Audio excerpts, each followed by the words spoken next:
بسم اللہ الرحمن الرحیم وبہ نستعین۔ بچوں، شرح العقائد النصفیہ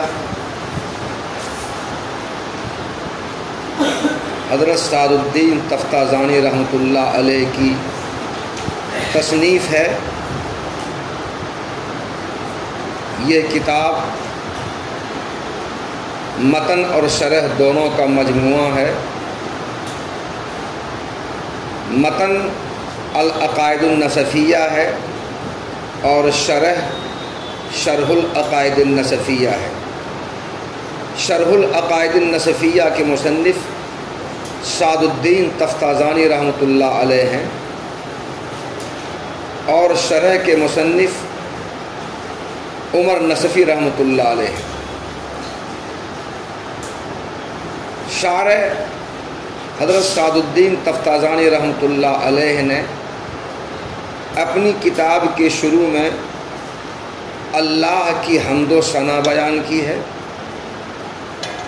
اور حمد و ثنا کو بیان کرنے کے بعد رسول اللہ صلی اللہ علیہ وسلم کے حق میں اور ان کی اولاد کے حق میں اللہ تعالیٰ سے رحمت کاملہ کے نزول کی دعا مانگی ہے۔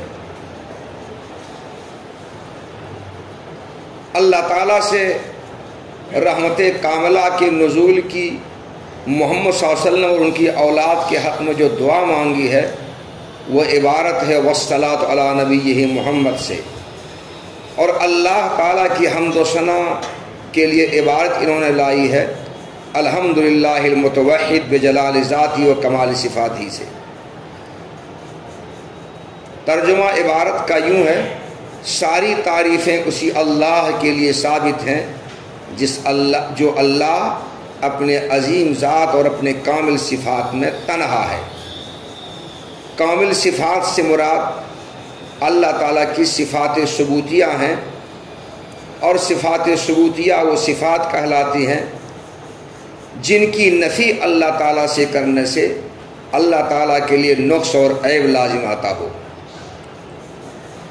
آگے شارح تفتازانی نے فرمایا کہ جو رفعت و عظمت کی صفات میں نقص کی آمدشوں اور اس کی علامتوں سے پاک ہیں۔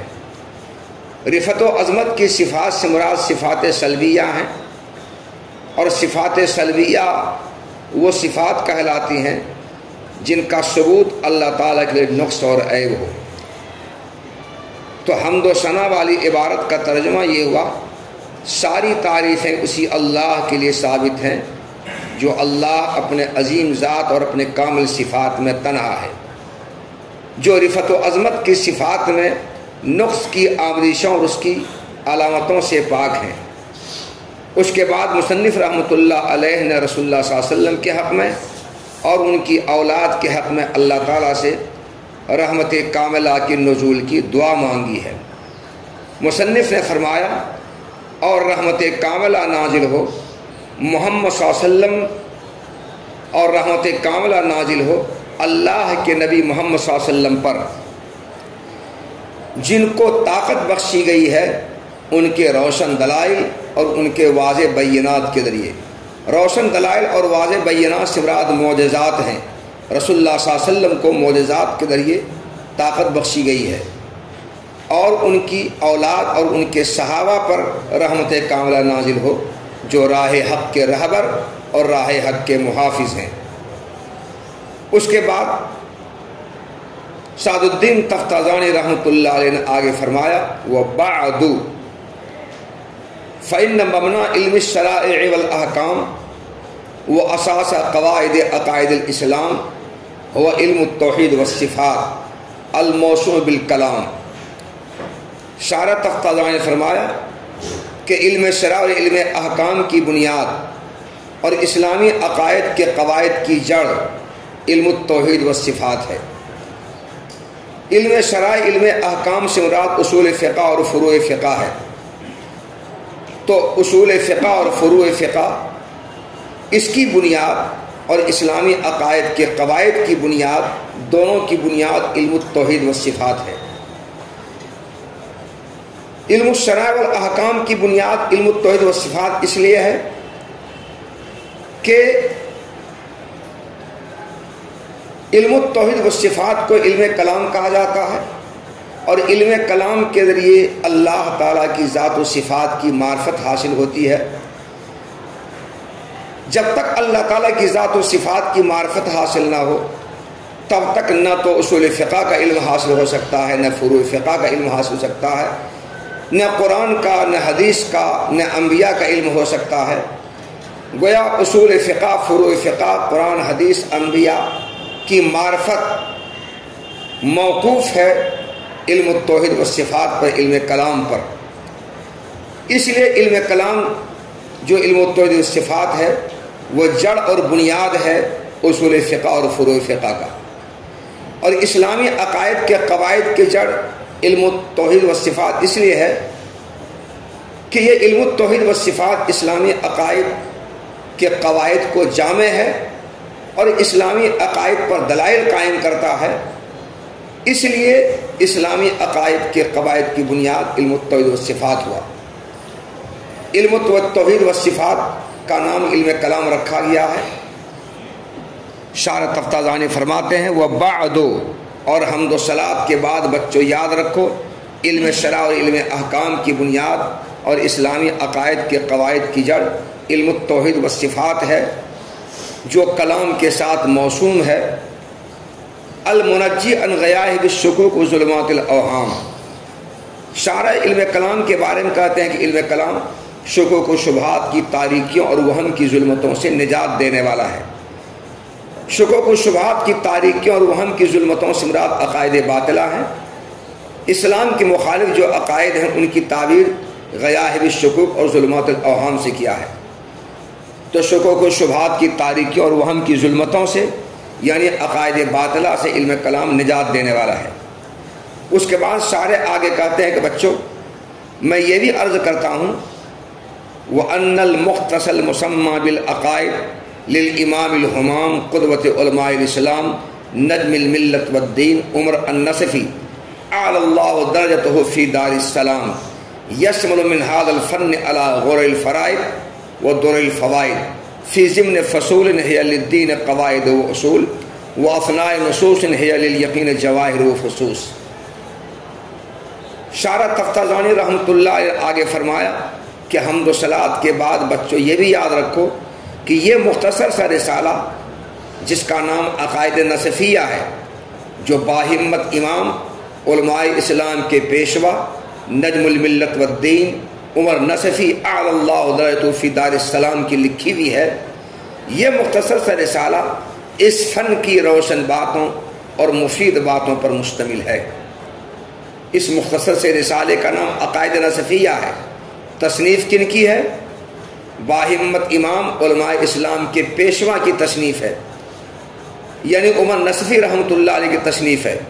عمر نصفی رحمۃ اللہ علیہ کا لقب نجم الملت والدین ہے اور عمر نام ہے، ابو حفص ان کی کنیت ہے۔ ترکستان میں ایک مشہور شہر نصف ہے، وہیں کے رہنے والے ہیں، اس لیے ان کو نصفی کہا جاتا ہے۔ اعلی اللہ درجتہ فی دار السلام یہ جملہ دعائیہ ہے۔ شارح تفتازانی رحمۃ اللہ علیہ عمر نصفی رحمۃ اللہ علیہ دعائیہ جملہ استعمال کیا ہے کہ اللہ دار السلام میں ان کے درجے کو بلند فرمائے۔ دار السلام جنت کو کہا جاتا ہے، تو جنت میں ان کے درجات بلند فرمائے۔ شارح تفتازانی کہتے ہیں کہ یہ مختصر سے رسالہ جو باہمت امام علماء اسلام کے پیشوا نجم الملت والدین عمر نصفی اعلی اللہ درجتہ فی دار السلام کی لکھی ہوئی ہے، اس فن کی روشن باتوں اور مفید باتوں پر مشتمل ہے۔ اعلی غرر الفرائض میں غرر غرتن کی جمع ہے اور غرتن کہا جاتا ہے گھوڑے کی پیشانی کے اوپر جو سفید داغ ہوتا ہے، جو گھوڑے کے خوبصورت ہونے پر داد کرتا ہے اور جو گھوڑے کے عمدہ ہونے کی علامت سمجھا جاتا ہے، اسی سفید داغ کو غرتن کہا جاتا ہے، اس کی جمع ہے غرر۔ اور آگے ہے فرائض، فرائض فریدتن کی جمع ہے۔ فریدتن